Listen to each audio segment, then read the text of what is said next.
선지자의 예언을 들은 여로보암은 회개하려는 태도를 보이지 않고 오히려 선지자를 잡으려 했었습니다. 그래서 하나님은 그 여로보암의 편손을 마르게 하셨었지요. 하지만 선지자의 기도로 그 마른 손이 또 회복되는 은혜도 경험을 했습니다. 하나님께서 그 여로보암의 손을 왜 회복시켜 주셨습니까? 여로보암에게 회개의 기회를 주려고 하는 것이죠. 자신의 잘못을 깨닫고 이제라도 자복하고 회개하고 다시금 다윗의 길로 행한다면 너에게 약속했던 그 일들을 다 이루어 주겠다라고 하는 하나님의 의도가 그 모습에 담겨 있는 거죠. 그런데 우리가 이후의 내용을 보면 여로보암은 온전한 회개의 모습으로 나타나지 않은 것 같습니다. 그래서 그 선지자를 회유하려고 드는 이런 여로보암의 안타까운 모습을 보게 되는데 오늘 본문을 통해서 그러한 장면들에 담긴 의미를 좀 살펴보도록 하겠습니다. 자, 먼저 열왕기상 13장 7절부터 10절까지 읽어보겠습니다. 7절부터 10절입니다. 함께 읽습니다. 시작. 왕이 하나님의 사람에게 이르되 나와 함께 집에 가서 쉬라. 내가 네게 예물을 주리라. 하나님의 사람이 왕께 대답하되 왕께서 왕의 집 절반을 내게 준다 할지라도 나는 왕과 함께 들어가지도 아니하고 이곳에서는 떡도 먹지 아니하고 물도 마시지 아니하리니 이는 곧 여호와의 말씀이 내게 명령하여 이르시기를 떡도 먹지 말며 물도 마시지 말고 왔던 길로 되돌아가지 말라 하셨음이니이다 하고 이에 다른 길로 가고 자기가 베델에 오던 길로 되돌아가지도 아니하니라. 자, 하나님의 능력을 경험하고 예언을 들은 여로보암은 하나님의 선지자에게 자기와 함께 자기 집에 가서 쉬고 내가 예물도 준비해서 드릴 테니 그 예물도 가져가십시오. 이렇게 요청을 합니다. 그러나 이 선지자는 이스라엘에서는 그리고 당신에게서는 일체 먹지도 않고 마시지도 않고 길도 내가 왔던 길로 돌아가지 않을 겁니다. 하나님이 그렇게 하라고 명령했습니다. 이렇게 단호하게 이야기를 합니다. 그리고 나서 정말 여로보암은 이 선지자는 여로보암의 청을 거절하고 이제 되돌아가게 되죠. 우리가 이제 여기서 한 가지 생각할 것이 있습니다. 뭐냐면 하나님의 그 선지자가 또 하나님이 왜 그 선지자에게 여로보암과 함께 먹지도 말고 마시지도 말고 그리고 왔던 길로 되돌아가지도 말아라 이렇게 이야기한 이유가 무엇일까요? 단정해서 보기는 조금 어렵지만 고대 근동에서 누군가 함께 식사를 한다라고 하는 것은 어떤 의미가 갖고 있냐면 그와 하나가 된다라고 하는 의미를 가지고 있습니다. 따라서 지금 하나님의 말씀을 선언한 이후에 이 선지자가 여로보암 왕과 함께 한 식탁에서 함께 식사를 한다는 얘기는 하나님 어쩌면 이 선지자가 그 여로보암의 우상숭배 정책과 지금 그 우상숭배 정책에 동조한다는 의미가 될 수도 있는 것이고 여로보암에게 마음을 빼앗기는 일이 벌어질 수도 있는 겁니다. 그렇기 때문에 선지자가 여로보암과 함께 식사하지 않고 즉시로 되돌아가는 것은 그 모습에 아주 중요한 상징적 의미가 부여가 되는데 바로 하나님이 우상숭배를 얼마나 싫어하는지 또 우상숭배가 자행되고 있는 그 땅에 선지자가 머무는 것을 얼마나 싫어하는지 그것을 지금 드러내주는 어떤 하나의 경고적 메시지가 될 수 있는 겁니다.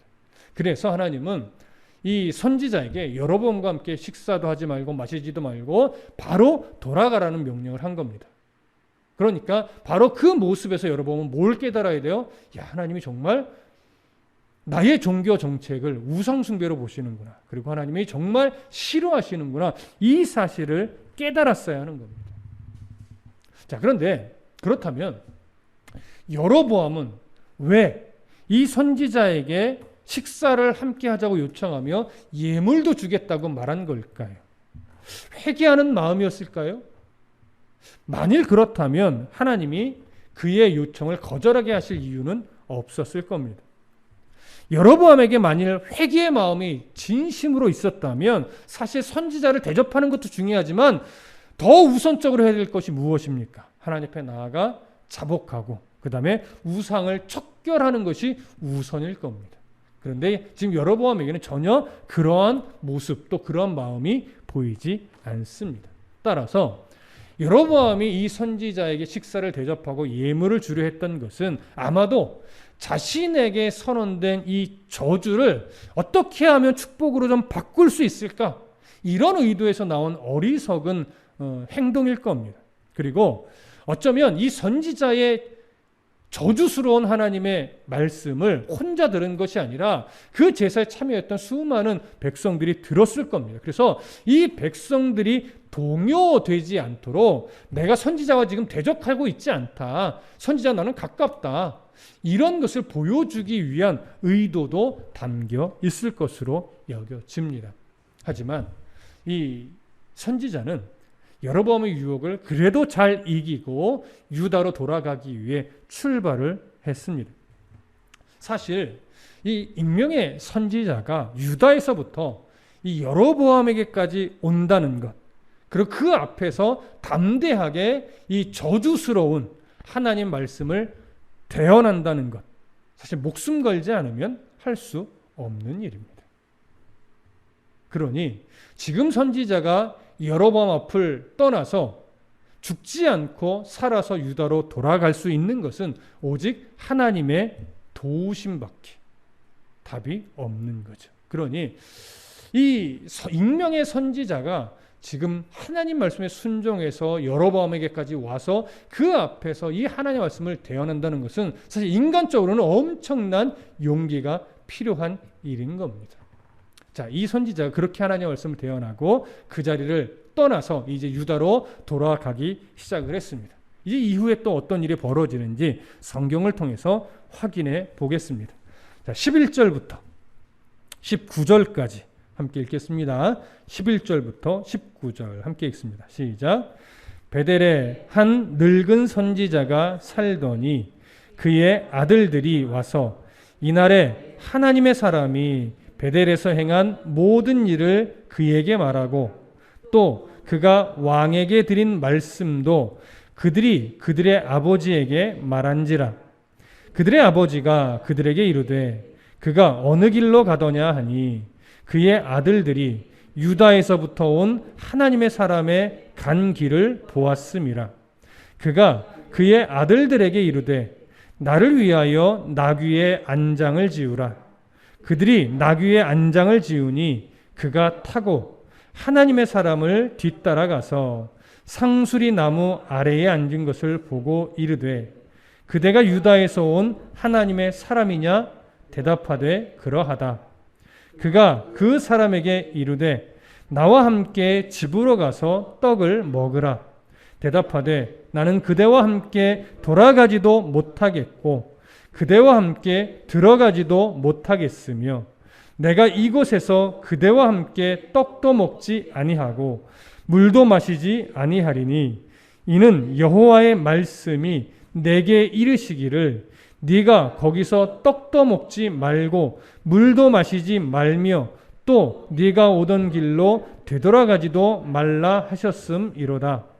그가 그 사람에게 이르되 나도 그대와 같은 선지자라. 천사가 여호와의 말씀으로 내게 이르기를 그를 네 집으로 데리고 돌아가서 그에게 떡을 먹이고 물을 마시게 하라 하였느니라 하니 이는 그 사람을 속임이라. 이에 그 사람이 그와 함께 돌아가서 그의 집에서 떡을 먹으며 물을 마시니라. 자, 익명의 선지자가 유다로 돌아가기 위해서 이제 여로보암 왕 앞을 나섰습니다. 그리고 왔던 길이 아닌 다른 길로 이제 되돌아가는데 그 되돌아가고 나서 베델에 사는 한 늙은 선지자가 자신의 아들들을 통해서 그동안 있었던 일을 듣게 됩니다. 익명의 선지자가 했던 행동들, 또 그가 대언한 말씀의 내용들을 다 듣고 나서 이 늙은 선지자는 즉시로 나귀를 타고 하나님의 선지자를 뒤쫓아 가게 되죠. 그렇게 한참을 뒤쫓아 가던 중에 어느 상수리 나무 아래서 쉬고 있던 이 하나님의 선지자를 보게 됩니다. 하나님의 선지자를 알아본 이 베델의 한 늙은 선지자는 그 선지자에게 요청을 하죠. 자신의 집으로 가서 떡도 먹고 조금 쉬었다가 함께 교제하고 가시는 것이 어떻습니까? 이렇게 요청을 하자 하나님의 선지자는 동일하게 정중히 거절을 합니다. 하나님이 그걸 원하지 않습니다. 나에게 아무것도 먹지도 말고 물도 마시지 말고 바로 유다로 돌아가라고 하셨습니다. 이렇게 얘기를 하죠. 여기까지는 뭐 크게 문제가 있어 보이지 않습니다. 물론 문장상 조금 아쉬운 부분을 찾으려면 좀 있을 수는 있지만 그래도 이 선지자는 하나님의 뜻을 분명하게 알고 있었고 정중하게 거절을 했습니다.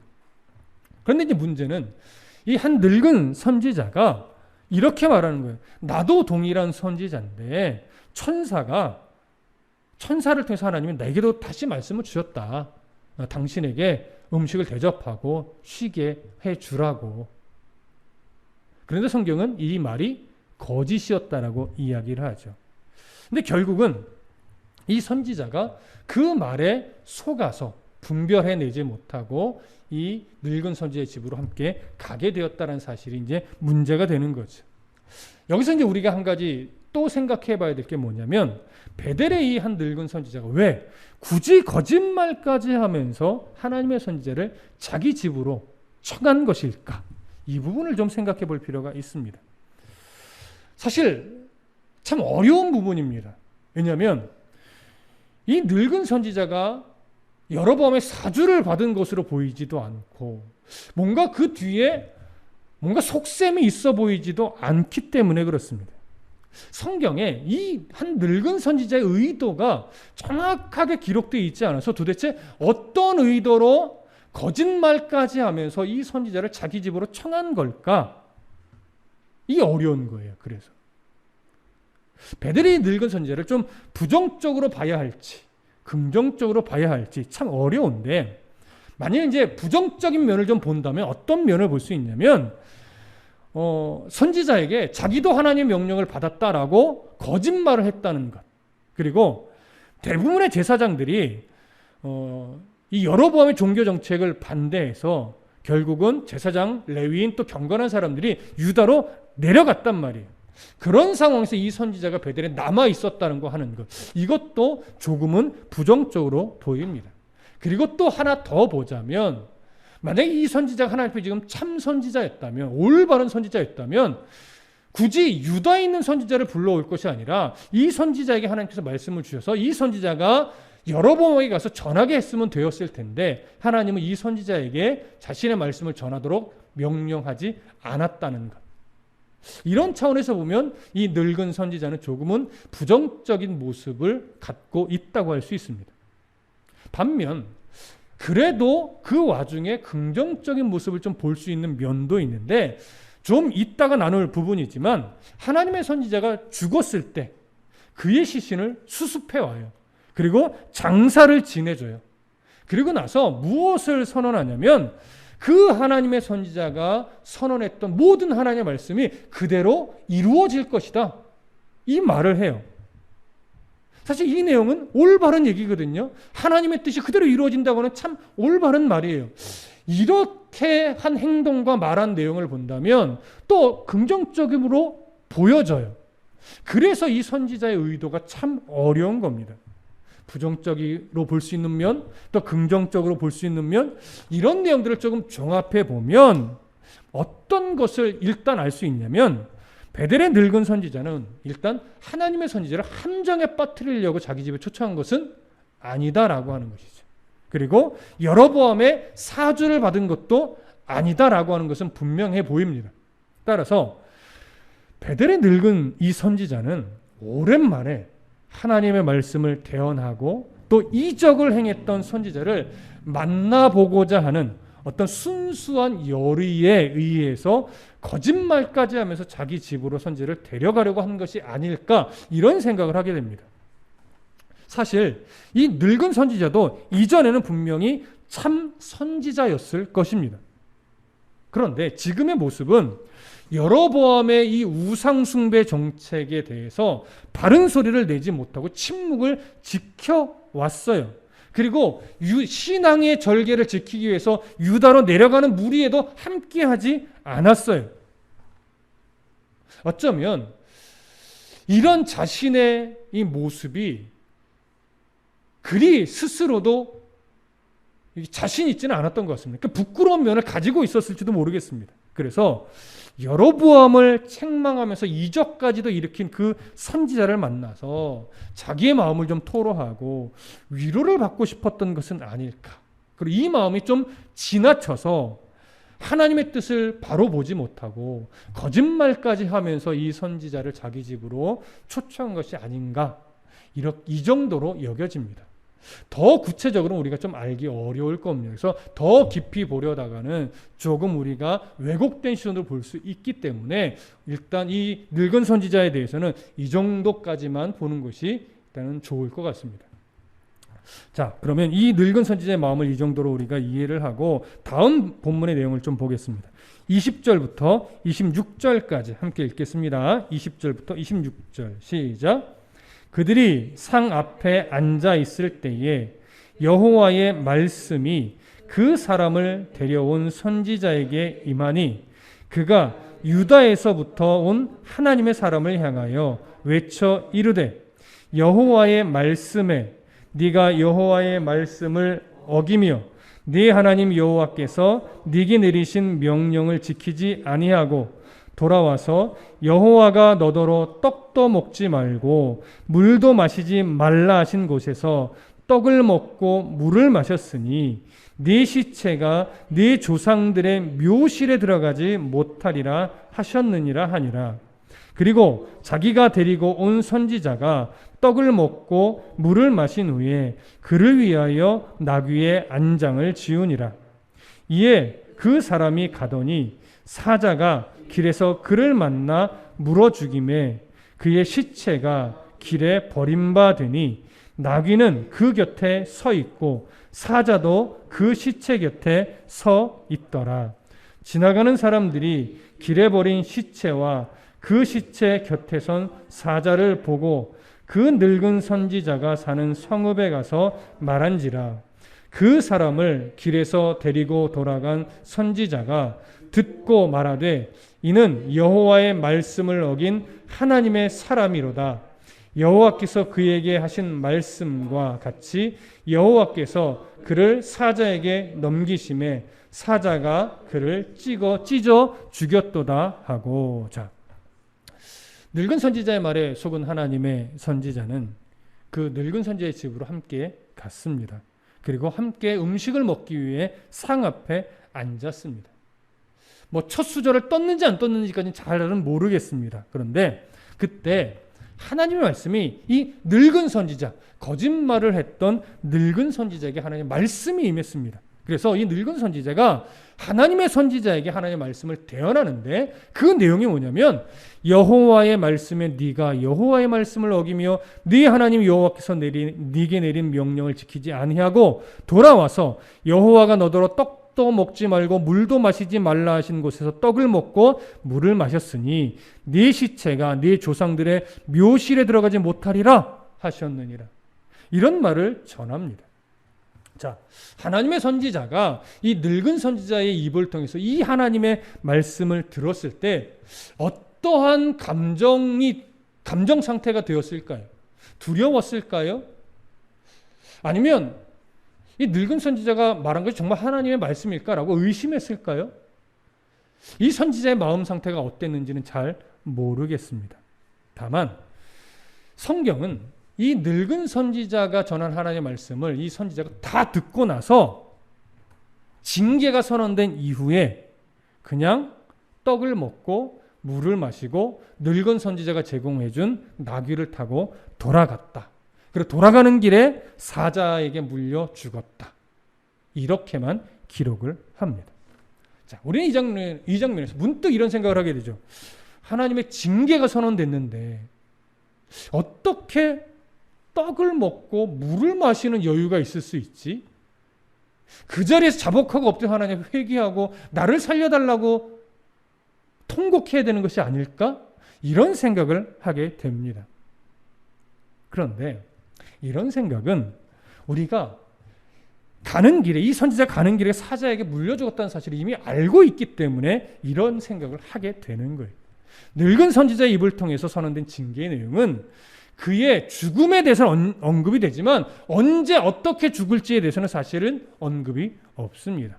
따라서 하나님의 선지자는 이 징계와 같은 하나님의 말씀을 듣고 나서 분명히 속상했을 거예요. 가슴이 아팠거나 또 더 깊은 슬픔의 감정 상태였을 수도 있겠지만 이 일이 지금 당장 일어날 거라고는 전혀 생각을 못했을 겁니다. 그래서 조금은 처진 마음으로, 조금은 상심한 모습으로 그 늙은 선지자가 준비해준 떡과 또 물을 먹고 마시고 또 얼마나 그 마음이 지쳤겠어요. 그래서 늙은 선지자가 제공해준 나귀를 타고 어쩌면 터벅터벅 기운 없이 유다로 돌아가게 되었을 것으로 여겨집니다. 그러다가 이제 늙은 이 한 사자에게 물려 죽게 된 것인데, 자, 그러면 하나님의 선지자 뭘 잘못한 것일까요? 사실은 하나님의 뜻을 분별하지 못했다라고 하는 것, 이 하나지요. 사실 이 선지자는 하나님의 뜻에 조금 더 신중했어야 됩니다. 왜냐하면 자신에게 직접 명령하셨던 하나님이 이번에는 다른 사람의 입을 빌어 굳이 말씀하실 이유가 없다고 여겨집니다.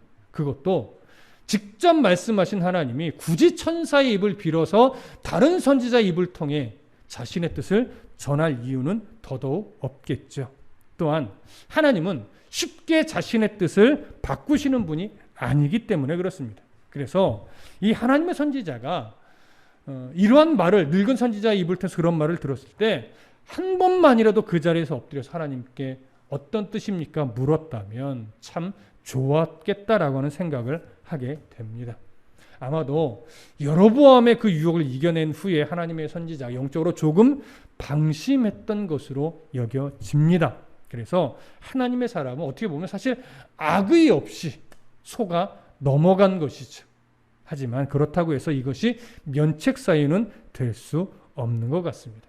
그렇기 때문에 우리가 하나님의 말씀을 분별하지 않고 무턱대고 믿는 것이 얼마나 위험한 일인가를 여기서 한번 여기서 교훈을 받게 됩니다.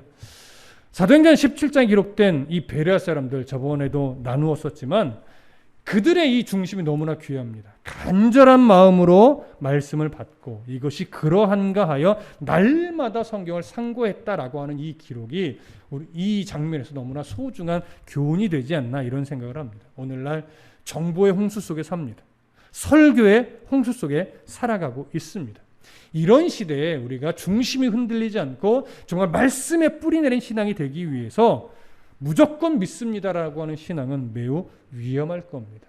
그래서 사모하는 마음으로 간절한 심령으로 하나님의 말씀을 듣되 정말 그 말씀이 그러한가 하여 말씀과 함께 깊이 상고하며 하나님 앞에 지혜를 구하는 태도가 우리의 삶에 꼭 필요하리라 생각을 합니다. 자, 이제 한 가지 더 생각해 볼 것이 있는데 그것은 뭐냐면 하나님이 이 선지자의 이 잘못, 어떻게 보면 우리 입장에서는 좀 이거 실수 아닌가? 잘못이라기보다 실수 아닌가? 이렇게 여겨지기도 하는데 하나님이 꼭 이 선지자를 이렇게 죽였어야만 했을까? 그렇게 큰 잘못이었나? 이런 생각을 하게 됩니다. 왜냐하면 우리의 시선으로 이렇게 바라볼 때, 그의 죽음을 바라볼 때 하나님이 너무 심한 것처럼 보이기 때문에 그렇습니다. 그러나 우리가 이런 생각을 하게 되는 것은 이 선지자의 죽음을 불행한 죽음처럼 우리가 보기 때문이고 마치 지옥의 형벌을 받은 죽음처럼 우리가 생각하게 되기 때문에 그렇습니다. 여러분, 선지자를 죽인 이 하나님의 징계는 분명 하나님의 징계가 맞습니다. 하지만 지옥의 심판으로 내려진 것은 아니라는 걸 꼭 아셔야 됩니다. 그의 잘못에 대한 징계이긴 하지만 하나님이 왜 그를 죽이기까지 하셨는가를 볼 때는요, 그의 죽음을 통해서 교훈할 것이 있었기 때문에 내려진 것으로 우리가 이해를 해야 됩니다.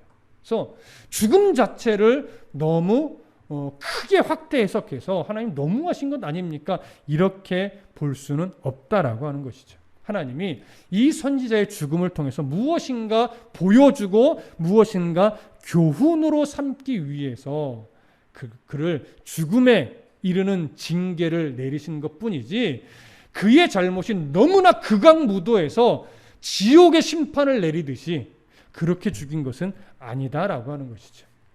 여러분, 이것이 오늘날도 우리가 잘 이해되는 것이 뭐냐면 그리스도인들도 하나님을 잘 믿어도 어떤 사람은 일찍 죽음을 맞이합니다. 어떤 사람은 참 오래 삽니다. 그럼 일찍 죽은 사람은 하나님의 심판을 받은 것이고 오래 산 사람은 꼭 복을 받은 것이냐? 그렇게 볼 수 없다라고 하는 것이죠. 또 죽음의 모습도 많은 사람이 죽음이라는 과정을 통해서 하나님을 만나게 되는데 우리 눈에는 참 비참한 죽음이 있고 우리 눈에는 참 아름다운 죽음이 있어 보이긴 하지만 하나님 앞에서는요, 그저 모두가 다 어떻게 보면 똑같은 죽음이라고 말할 수 있어요. 물론 예수 믿는 자답게 좋은 교훈을 보여주면서 참 아름답게 죽는 분이 있죠. 그래서 하나님, 우리가 기도할 때마다 하나님, 모두가 다 죽음을 맞이하는데 이왕이면 은혜롭게 죽을 수 있게 해주세요.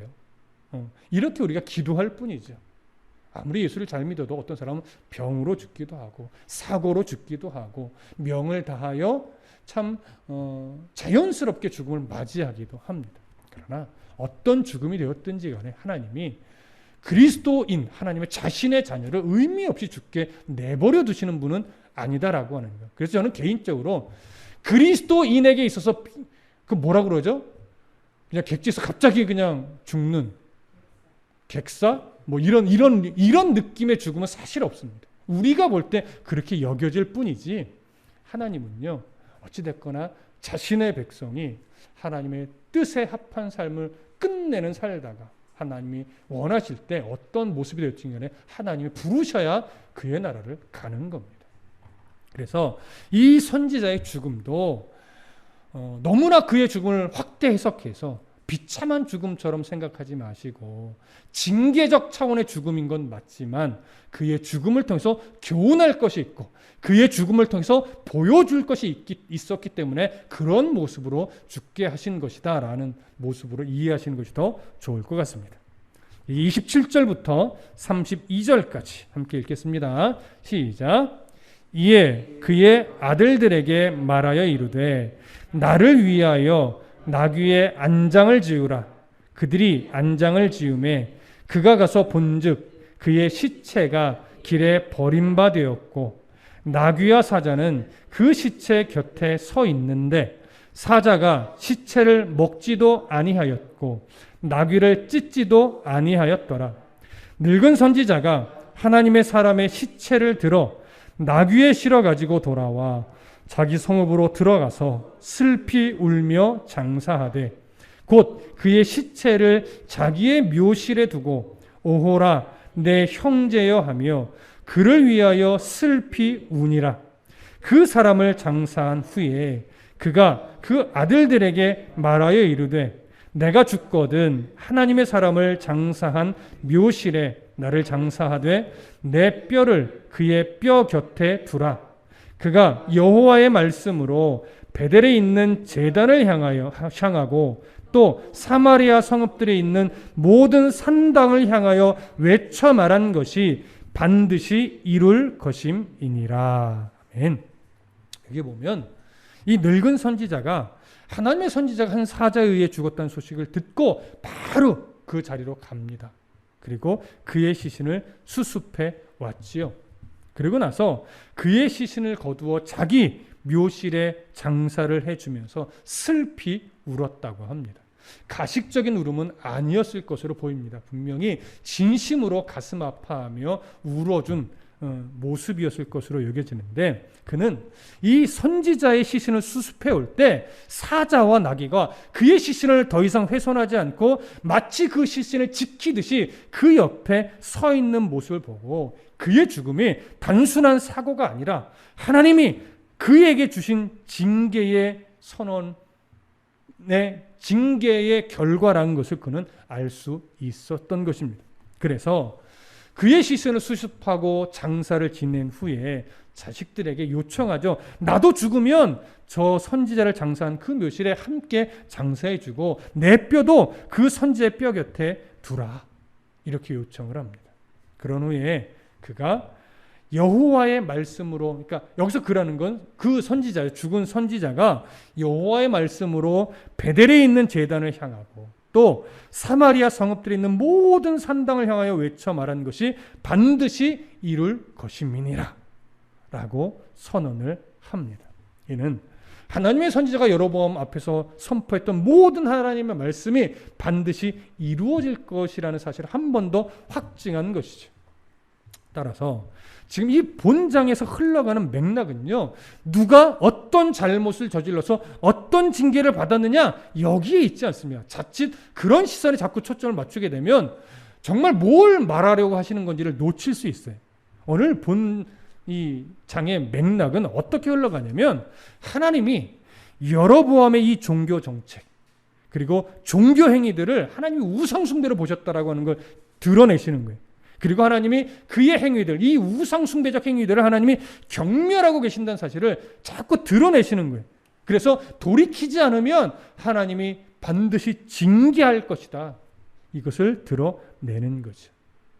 여로보암이 깨달아야 했고 백성들도 깨달아야만 하는 내용이에요. 왜냐하면 여로보암이 이 일들을 주도하고 있었고 백성들은 분별하지 않고 이 여로보암의 잘못된 종교 정책을 그냥 따라가고 있었단 말이에요. 그렇기 때문에 모두가 다 깨달아야 되는데 이것이 익명의 선지자를 통해서 한번 증거됐고 그가 하나님의 명령대로 여로보암과 함께 식사하지 않는 모습으로 증거됐고 그가 하나님의 말씀을 간과해서 어기고 그 우상의 땅에 있기를 싫어했던 하나님의 마음을 잠시 분별하지 못하여 늙은 선지자와 함께 먹고 마신 이 일로 그가 사자에 물려 죽음을 맞이하게 되는 이 일로 인해서 또 한 번 드러난 것이고 그리고 이 일들을 바라보던 한 늙은 선지자가 자신의 입으로 이 선지자가 말한 것은 참이었다. 그가 여로보암 앞에서 행한 모든 것은 반드시 이루어질 것이다 라고 선포하면서 또 한 번 강조가 된 거예요. 그러니까 어떻게 보면 4차례에 걸쳐서 하나님이 여로보암의 종교 정책을 싫어했고 경멸하고 있으며 돌이키지 않으면 반드시 하나님이 징계하신다는 사실이 4번에 걸쳐 지금 강조되고 있다라고 볼 수 있는 겁니다. 이 사건을 거치면서 늙은 선지자와 또 그의 아들들의 삶이 어떻게 변했는지는 모르겠습니다. 이후에도 곳곳을 다니며 하나님의 뜻을 전파하며 살았는지 그냥 이 한 번의 사건으로 입을 닫고 또 그냥 침묵하는 삶을 살았는지 우리는 알 수는 없습니다. 하지만 이런 모든 행위들, 그가 선언한 말씀들이 여로보암과 북왕국 이스라엘 백성들에게 이들이 이 사실을 좀 전하며 살았다면 얼마나 좋았을까. 그래서 좀 더 큰 영향력을 미쳤다면 얼마나 더 좋았을까라는 생각은 하게 됩니다. 여러분, 하나님의 말씀보다 앞서는 것은 없습니다. 그래서 우리는 이 말씀 중심의 분별력을 늘 잃지 않기 위해서 참으로 노력해야 됩니다. 종종 하나님의 말씀보다 나의 경험이 앞설 때가 있어요, 사실. 그리고 하나님 말씀보다 내 계획이 앞서고 하나님 말씀보다 나의 합리적 이성이 더 앞서고 이성적인 사고가 더 앞설 때가 있습니다.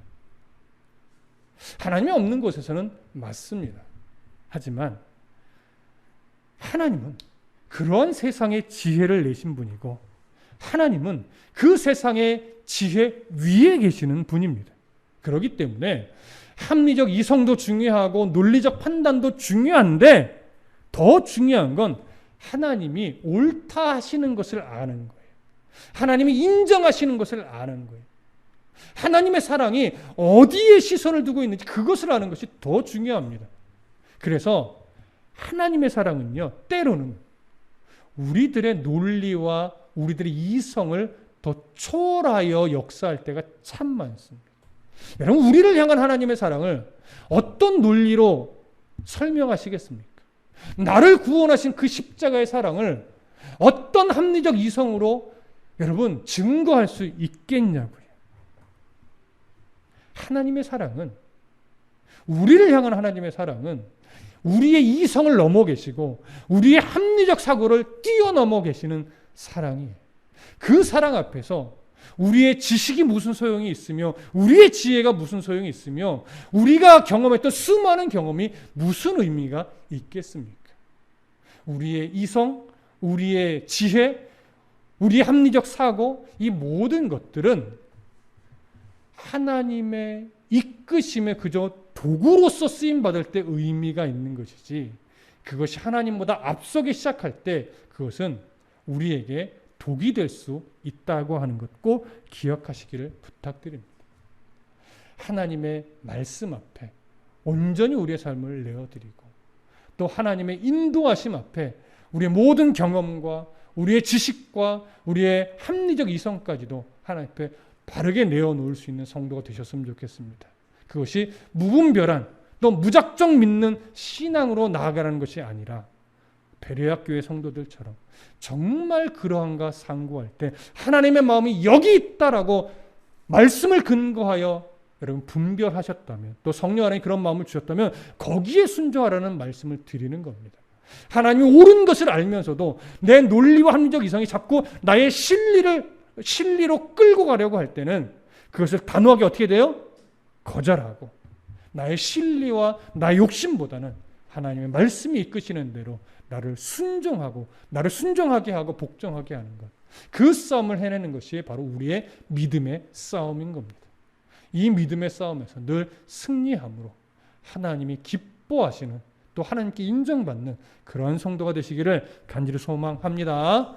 기도하겠습니다.